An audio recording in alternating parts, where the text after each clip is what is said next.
आप सभी को राधे राधे, जय श्री कृष्णा। दोस्तों, आज की लीला कथा हमारे साथ नीलम जी ने अहमदाबाद से शेयर की है। इस लीला कथा के माध्यम से ठाकुर जी ने बहुत अच्छा मार्गदर्शन किया है। लीला कथा को सुनने से पहले मैं आपको एक बात कहना चाहती हूँ। देखें, जब भी ठाकुर जी हमारा कोई मार्गदर्शन करते हैं ना, क्या हम किसी बात से अनजान होते हैं और हमें बाद में पता चलता है हमारे द्वारा वह भूल हो चुकी होती है। उसके पश्चात जब हमारा मार्गदर्शन होता है ना, तो हमारे मन में आता है कि हमसे यह बहुत बड़ा अपराध हो गया, हमसे ये बहुत बड़ी भूल हो गई और अब इसका प्रारंभ हमें भुगतना ही पड़ेगा। तो दोस्तों, जब भी ठाकुर जी हमारा मार्गदर्शन करते हैं किसी के द्वारा या फिर किसी माध्यम से, उससे पहले जो हमसे भूल होती है, अज्ञानता के कारण, किसी चीज के बारे में पता न होने के कारण जो हमसे भूल चूक होती है, उसे ठाकुर जी माफ कर देते हैं, क्योंकि हमें उसके बारे में ज्ञान नहीं था, हमें उसके बारे में पता नहीं था, हमारा किसी के मार्गदर्शन नहीं किया था।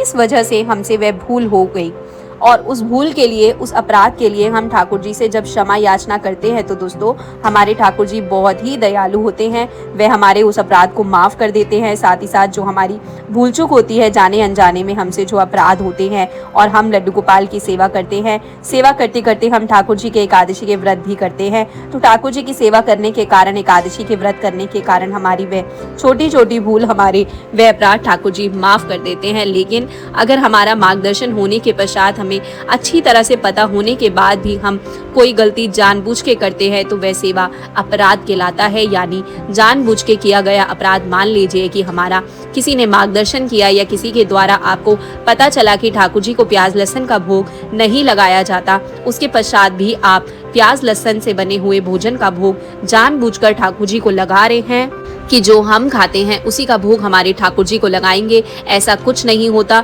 अपने मनमानी आचरण के कारण हमें जिस बारे में ठाकुर जी ने मार्गदर्शन कर दिया है, लेकिन हम उस बात को न मानकर और जानते हुए कि यह अपराध है, फिर भी उस कार्य को करते हैं, तो वह सेवा अपराध के अंतर्गत आता है और उसका प्रारंभ हमें भुगतना पड़ता है। लेकिन दोस्तों, जाने अनजाने में जिसके बारे में हमें ज्ञान नहीं है, भूलवंश हमसे कोई अपराध बन गया है, हमें फिर बाद में पता चलता है, हम ठाकुर जी से माफ़ी मांगते हैं, ठाकुर जी हमारे उस अपराध को माफ़ कर देते हैं और माफ़ करने के पश्चात हमें ठाकुर जी का आशीर्वाद भी प्राप्त होता है। इसलिए घबराना नहीं चाहिए। जब भी कभी किसी बात के बारे में किसी के माध्यम के द्वारा आपका मार्गदर्शन हो, उसी समय अपनी सेवा में उसे अपनाना चाहिए। ठाकुर जी से क्षमा याचना करके आगे के लिए यह संकल्प लेना चाहिए कि हम जीवन में दोबारा से ये भूल नहीं करेंगे। तो आज की लीला कथा में ठाकुर जी ने बहुत अच्छा मार्गदर्शन किया है। जो भी लड्डू गोपाल भक्त हैं, उन सभी के घरों में तुलसी माता यानी तुलसी जी का पौधा है। सभी लोग ठाकुर जी के भोग में तुलसी पत्र का प्रयोग करते हैं, तुलसी माता में दिया जलाते हैं, तुलसी माता की पूजा करते हैं। और हम सभी जानते हैं कि तुलसी माता जो है वह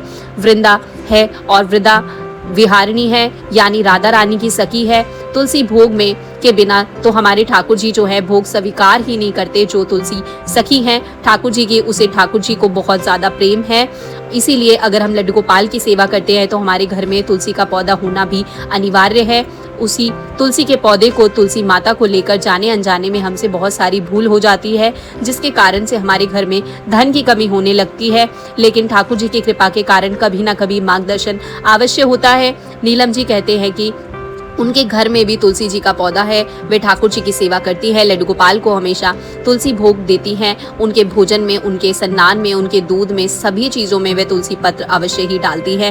ठाकुर जी तो घर में विराजित थे, लेकिन वे एकादशी का व्रत नहीं करती थी। लेकिन उन्हें अच्छे से पता था कि एकादशी के दिन जो है तुलसी पत्र नहीं तोड़ा जाता। अगर तुलसी पत्र हम तोड़ते हैं, हमें सेवा अपराध लगता है, हमारे ऊपर से ठाकुर जी की कृपा हट जाती है। वे रविवार के दिन, अमावस्या के दिन, मंगलवार के दिन और एकादशी के दिन तुलसी पत्र नहीं तोड़ती थी। ठाकुर जी को भोग लगाने के लिए वह पहले दिन ही तुलसी पत्र तोड़कर एक पात्र में रख लेती थी, और उनका ऐसा करना बिल्कुल सही था, क्योंकि तुलसी पत्र जो है वो कभी भी बासी नहीं होते। अगर हमारे पास एक ही तुलसी पत्र है, किसी कारण से हमने तुलसी पत्र तोड़ना हम भूल गए हैं, ठाकुर जी के भोग में हम दोबारा से उसी तुलसी पत्र को धोकर रख सकते हैं। नीलम जी कहती है कि वह अक्सर, उनकी आदत थी कि तुलसी लड्डू गोपाल को भोग लगाने के पश्चात वो जो भी तुलसी दल जो होते थे वह भोग में इस्तेमाल करती थी, उन सब से चाय या दूध में डालकर स्वयं उन्हें ग्रहण करती थी, क्योंकि साबुत तुलसी पत्र उनसे निगला नहीं जाता था। और हम सब जानते हैं कि तुलसी दल को कभी भी चबाकर नहीं खाना चाहिए, बीच में से तोड़कर नहीं खाना चाहिए। अगर हमारी इच्छा है तुलसी दल प्रसाद रूप में ग्रहण करने की तो हम पानी के साथ उन्हें निगलते हैं, अन्यथा आप जो है चाय दूध में डालकर जो छानने के बाद तुलसी दल बच जाते हैं उन्हें किसी गमले में विसर्जित कर दीजिए। यह सबसे उत्तम उपाय है। अन्यथा अगर आप निगल सकते हैं तो पानी के साथ तुलसी पत्र लीजिए। नीलम जी कहती है कि वह इसी प्रकार से हमेशा तुलसी पत्र का इस्तेमाल करती थी। कभी कभी वह अलग से तुलसी दल तोड़कर भी अपनी चाय में दूध वगैरह में डालती थी। अब उन्हें इस बात का ज्ञान नहीं था कि द्वादशी के दिन भी तुलसी पत्र को नहीं तोड़ा जाता। यह घोर अपराध माना जाता है, क्योंकि देखिए एकादशी का व्रत रखने वाले द्वादशी के दिन पारण करते हैं, उस समय वे तुलसी दल को निगल कर अपने व्रत को पूरा करते हैं। लेकिन नीलम जी नहीं जानती थी कि जो तुलसी दल भक्त लेकर पारण करते हैं, निकलते हैं, वह ठाकुर जी के चरणों में चढ़ा हुआ तुलसी दल होता है। वह अलग से तुलसी दल तोड़कर अपने व्रत का पारण नहीं करते। अब उन्हें ऐसा लगा कि जब दूसरे दिन सभी भक्त तुलसी दल से अपना पारण करते हैं, तुलसी पत्र एकादशी के दिन मनाई जाती है, तो द्वादशी के दिन कोई भी आपत्ति नहीं है। काफ़ी बार वे कहती हैं उन्हें पता भी नहीं चला कि द्वादशी के दिन तुलसी पत्र नहीं तोड़ना चाहिए। जो तुलसी माता होती है, वो जो वृंदा सखी होती है, वह 2 दिन का व्रत रखती है विष्णु भगवान के लिए, एकादशी का और द्वादशी का। इसीलिए द्वादशी के दिन भी तुलसी पत्र नहीं तोड़े जाते। अगर आप ठाकुर जी के भोग के लिए तुलसी पत्र तोड़ना चाहते हो तो आप दशमी के दिन संध्या होने से पहले एक पात्र में तुलसी पत्र भर कर रख लीजिए और एकादशी द्वादशी के दिन वही तुलसी पत्र आप इस्तेमाल करते हो अपने व्रत का पारण करने के लिए। ठाकुर जी के चरणों में जो तुलसी पत्र दल एकादशी के दिन चढ़ाया जाता है, उसे निकल कर ही अपना व्रत खोला जाता है। अन्यथा आप ठाकुर जी को अन्न का भोग लगाकर उस भोग को प्रसाद के रूप में ग्रहण करके भी पारण कर सकते हो। नीलम जी इस बात से अज्ञान थी। वे कहती हैं कि ठाकुर जी की सेवा करते करते उन्हें काफी समय हो गया था। अब उनके मन में विचार आया कि वे ठाकुर जी की सेवा तो करती ही है, तो वे एकादशी का व्रत भी प्रारंभ कर दे। अब उन्होंने एकादशी का व्रत करना प्रारंभ कर दिया। दोस्तों, एकादशी का व्रत करते करते एक बार उनके साथ एक घटना घटी। नीलम जी कहती है कि एकादशी के दिन उन्होंने तुलसी माता में ना जल दिया ना ही पत्र को तोड़ा, लेकिन द्वादशी के दिन पारण करने के पश्चात जब वो ठाकुर जी को दोपहर के समय भोजन का भोग लगा रही थी, उस समय उनके पास तुलसी पत्र नहीं था।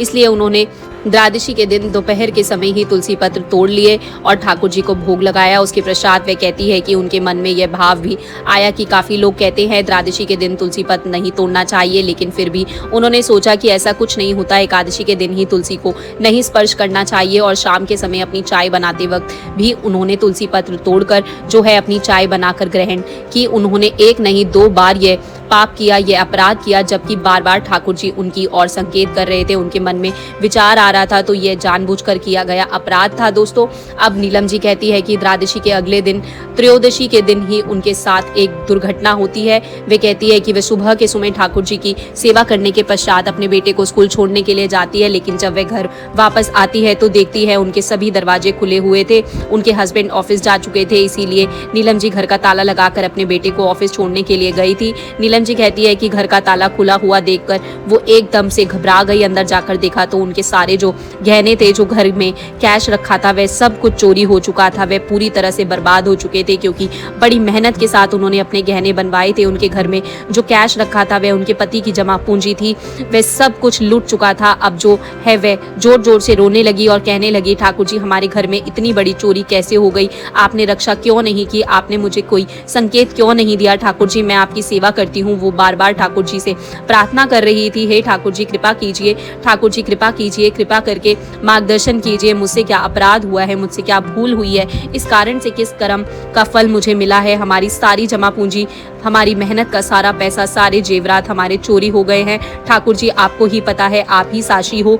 नीलम जी कहती हैं कि उनके पति बहुत परेशान थे, वह भी बहुत ज़्यादा परेशान थे। चोरों का कोई पता नहीं चल रहा था। वो ठाकुर जी से प्रार्थना करती है, उनके पास जाकर बैठती है, उनसे कहती है, हे ठाकुर जी मुझे मेरे किस कर्म का यह प्रारंभ भुगतना पड़ रहा है, मुझे क्या भूल हुई है, कृपया करके मेरा मार्गदर्शन कीजिए। पूरा दिन रोते रोते ठाकुर जी से प्रार्थना करते करते संध्या हो गई। अब संध्या होने के पश्चात ठाकुर जी को भोग लगाकर नीलम जी ने विश्राम कराया। वह कहती हैं कि विश्राम कराने के पश्चात वह स्वयं भी सोने के लिए गई, लेकिन दोनों पति पत्नी चिंता के कारण सो ही नहीं पा रहे थे। इसीलिए वे ठाकुर जी के पास आकर ही उनके बिस्तर के के पास बैठ गई। वहाँ पर बैठे बैठे नीलम जी कहती हैं उनकी आंखें लग गई और वह ठाकुर जी के बिस्तर के पैरों की तरफ यानी चरणों की तरफ ठाकुर जी के अपना सर रखकर लेट रही थी। तभी अचानक से उन्हें एक स्वप्न दिखाई दिया। नीलम जी कहती है कि स्वप्न में मुझे बहुत बड़ा तुलसी का पौधा दिखाई दिया। उस तुलसी के पौधे को देखकर मैं बहुत प्रसन्न हो रही थी। मैं सोच रही थी कि कितनी हरी भरी तुलसी है, कितने प्यारे पत्ते हैं। अब मैं इन पत्तों से ठाकुर जी को भोग लगाऊंगी, अपने बच्चे के दूध में डालकर उसे दूध पिलाऊंगी, क्योंकि उसे भी तुलसी का दूध बहुत पसंद था। इसीलिए वे कहती है कि जैसे ही मैं स्वप्न में तुलसी पत्र तोड़ने के लिए आगे बढ़ती हूँ तो अचानक से मेरी नज़र वहाँ पर बैठे हुए एक बच्चे पर पड़ती है। उस बच्चे के हाथ में छड़ी थी। जैसे ही मैं तुलसी पत्र तोड़ने के लिए हाथ बढ़ाती हूँ तो वह जोर से मेरे हाथों पर छड़ी मारता है। जब जब मैं तुलसी पत्र तोड़ने के लिए हाथ बढ़ाती हूँ तब तब वह बच्चा मेरे हाथों पर छड़ी मारता है। अब नीलम जी कहती है कि मैं उस बच्चे की तरफ देखती हूँ और उससे कहती हूँ कि बेटा मुझे तुलसी पत्र तोड़ने दो, मुझे ठाकुर जी को भोग लगाना है, मुझे अपने बेटे को दूध में तुलसी पत्र डालने हैं। और देखो कितनी हरी भरी तुलसी है, कितने सारे पत्ते हैं, थोड़े से पत्ते मैं तोड़ लूंगी तो तुम्हारा क्या जाएगा। अब वह बच्चा गुस्से से, बड़ी ही गुस्से से भरी आंखों से नीलम जी कहते हैं उनकी तरफ देखता है और कहता है कि तुलसी को छूना भी मत, तुलसी को स्पर्श भी मत करना। क्या तुम्हें नहीं पता तुलसी को छूना अपराध है? आज के दिन तुलसी को नहीं छूना चाहिए और तुम बार बार जानबूझकर ये अपराध करती हो। तुम जानबूझकर तुलसी पत्र तोड़ती हो और फिर कहते हो कि मेरे घर में चोरी हो गई, माता लक्ष्मी मुझसे नाराज हो गई, हमारे सारे घर की लक्ष्मी घर से बाहर चली गई। तुम जानबूझकर सेवा में अपराध करती हो, उसके पश्चात फिर मुझसे शिकायत करती हो। आगे से ऐसा अपराध मत करना। यह कहते ही नीलम जी कहते हैं अचानक से घबरा कर उनकी आंखें खुलती है और वह स्वप्न के बारे में सोच करने लगती है। सुबह उठकर वह सबसे पहले ठाकुर जी से क्षमा याचना करती है और कहती है ठाकुर जी शायद तुलसी माता को लेकर मुझसे कोई घोर अपराध हो गया है जिस कारण से मेरे ऊपर इतना बड़ा संकट आया है। अब नीलम जी कहती है कि उनकी एक सखी भी तो लड्डू गोपाल की सेवा करती है। तुरंत से उन्होंने उसे फोन लगाया और स्वप्न के बारे में बताया। तब उनकी सखी ने भी नीलम जी का मार्गदर्शन करते हुए कहा कि देखो कभी भी एकादशी द्वादशी के दिन तुलसी को स्पर्श नहीं करना चाहिए। क्या तुम द्वादशी के दिन तुलसी पत्र तोड़ती हो? क्योंकि द्वादशी के पश्चात त्रयोदशी के दिन तुम्हारे घर में चोरी हुई है और फिर ठाकुर जी का स्वप्न में आना, इस तरह की बातें करना साफ साफ पता चल रहा है कि तुमसे कोई तुलसी माता को लेकर घोर अपराध बना है जिस कारण से लक्ष्मी माता नाराज हो गई है। अब जो नीलम जी है उन्हें याद आता है कि वे द्वादशी के दिन तो जानबूझकर तुलसी पत्र तोड़ती है क्योंकि उन्हें ऐसा लगता है कि यह सब कहीं सुनी बातें हैं। एकादशी के दिन तुलसी माता को स्पर्श नहीं करना चाहिए, सिर्फ द्वादशी के दिन तोड़ने से कुछ नहीं होता। अब वह कहती है कि मुझसे अपराध हो गया। दोस्तों कुछ दिन पहले प्रेमानंद जी महाराज, पूज्य महाराज जी ने भी अपने सत्संग में यह बताया था कि अगर हम द्वादशी के दिन तुलसी पत्र तोड़ते हैं तो वह ब्रह्मा हत्या जैसा पाप हमें लगता है, क्योंकि तुलसी माता जो होती है वह द्वादशी के दिन भी व्रत रखती है। इसीलिए अगर आप ठाकुर जी को भोग लगाना चाहते हो तो आप दशमी को संध्या से पहले तुलसी पत्र तोड़कर रख सकते हो दोस्तों। लेकिन अगर एकादशी और द्वादशी के दिन आपको तुलसी पत्र नहीं तोड़ने चाहिए। अब जो है नीलम जी की सखी ने यह बात नीलम जी को बताई कि प्रेमानंद जी महाराज जी ने भी, पूज्य महाराज जी ने भी हमें सावधान किया था कि हमें द्वादशी के दिन तुलसी पत्र नहीं तोड़ने चाहिए, वरना हमें ब्रह्मा हत्या जितना पाप लगता है। माता लक्ष्मी नाराज होती है, भगवान नाराज होते हैं, विष्णु भगवान ठाकुर जी नाराज होते हैं। अब ये बात जानने के पश्चात नीलम जी कहती है कि मैं दौड़कर तुलसी माता के पास गई, उनके चरणों में गिरकर माथा रखकर उनसे माफ़ी मांगी, ठाकुर जी से अपने इस घोर अपराध के लिए माफ़ी मांगी और उनसे प्रार्थना की कि अपनी कृपा कीजिए, मेरे इस अपराध की सजा मुझे मिल चुकी है, मेरे घर में जितनी लक्ष्मी थी वह सब जा चुकी है, मेरे इस अपराध को माफ़ कीजिए और फिर से हमारे ऊपर कृपा कीजिए। अब नीलम जी कहती है कि एकादशी के व्रत करते करते और इस नियम का पालन करते हुए भी उन्हें काफ़ी समय हो गया था। उन्होंने बड़ी ही गहरी जानकारी के अनुसार तुलसी के पौधे के बारे में कई बातों को और हमारे साथ शेयर किया है। दोस्तों मैं आपको बताती हूँ, अगर हमारे घर में तुलसी माता है तो कभी भी आपको जो तुलसी पत्र है वह अपने नाखून से नहीं तोड़ने चाहिए, उंगलियों का इस्तेमाल कर आपको तुलसी माता से आज्ञा लेकर तुलसी पत्र तोड़ने चाहिए। आपको कभी भी एक साथ 3-4 तुलसी पत्र नहीं तोड़ने चाहिए। तुलसी माता का एक एक पत्ता उंगलियों की सहायता से तोड़ना चाहिए। सूर्यास्त के पश्चात कभी भी आपको तुलसी पत्र नहीं तोड़ना चाहिए। सूखी हुई तुलसी की पत्तियों को कभी भी आपको फेंकना नहीं चाहिए। तुलसी की सूखी लकड़ियों को आपको कभी भी फेंकना नहीं चाहिए, आपको उन्हें विसर्जित करना चाहिए। बिना स्नान किए कभी भी तुलसी माता को नहीं छूना चाहिए, स्पर्श नहीं करना चाहिए। नहा धोकर ही तुलसी माता को हमें सब स्पर्श करना चाहिए। अगर हमारे घर में तुलसी माता का पौधा है तो उन्हें माता लक्ष्मी का रूप मानकर उनका सम्मान करना चाहिए। हमेशा उनके ऊपर एक छोटी सी लाल रंग की चुनरी बांध कर रखनी चाहिए। समय समय पर तुलसी माता को जल समर्पित करना चाहिए।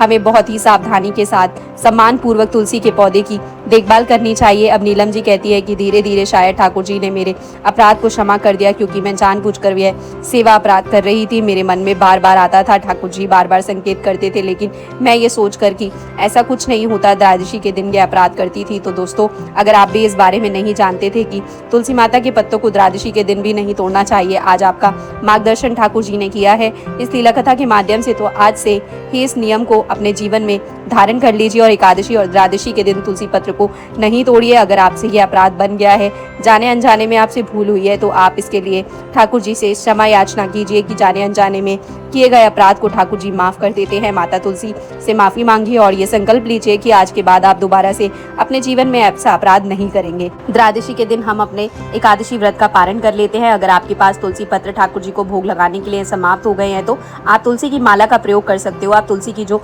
छोटी सी सूखी हुई लकड़ी रहती है, उसे आपके पास एक डब्बे में बंद करके रख लीजिए। जब भी कभी ऐसी विपदा आए कि तुलसी पत्र नहीं है, आप थाली में वह तुलसी की लकड़ी रखकर ठाकुर जी को भोग स्वीकार करा सकते हो। लेकिन आप ये सेवा अपराध बिल्कुल भी मत कीजिए कि आप एकादशी और द्वादशी के दिन तुलसी पत्र तोड़ते हो। ठाकुर जी की कृपा से नीलम जी कहती है कि अब धीरे धीरे उनके घर की स्थिति अच्छी हो रही है। ठाकुर जी की कृपा से उनके पास पर्याप्त धन है।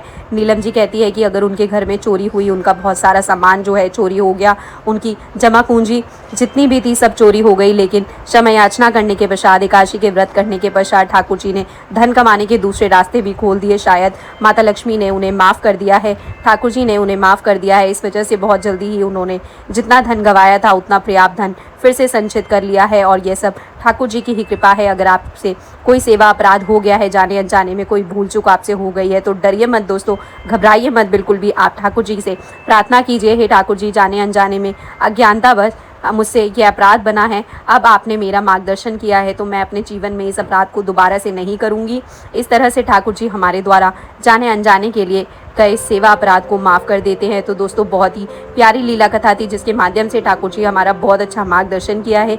इस लीला कथा को ज़्यादा से ज़्यादा शेयर कर देना, ताकि सभी लड्डू गोपाल भक्त ये सेवा अपराध बच सके, करने से ठाकुर जी की कृपा प्राप्त करें, माता लक्ष्मी की कृपा प्राप्त करें। साथ ही साथ द्वादशी आने वाली है दोस्तों, द्वादशी से पहले ये वीडियो हर लड्डू गोपाल भक्त तक पहुँच जाए। आशा करती हूँ आपको ये वीडियो अच्छा लगा होगा। वीडियो अच्छा लगा हो तो प्लीज़ लाइक कर दीजिएगा, और अगर आप इस चैनल पर पहली बार वीडियो देख रहे हो तो प्लीज़ चैनल को सब्सक्राइब कर दीजिएगा।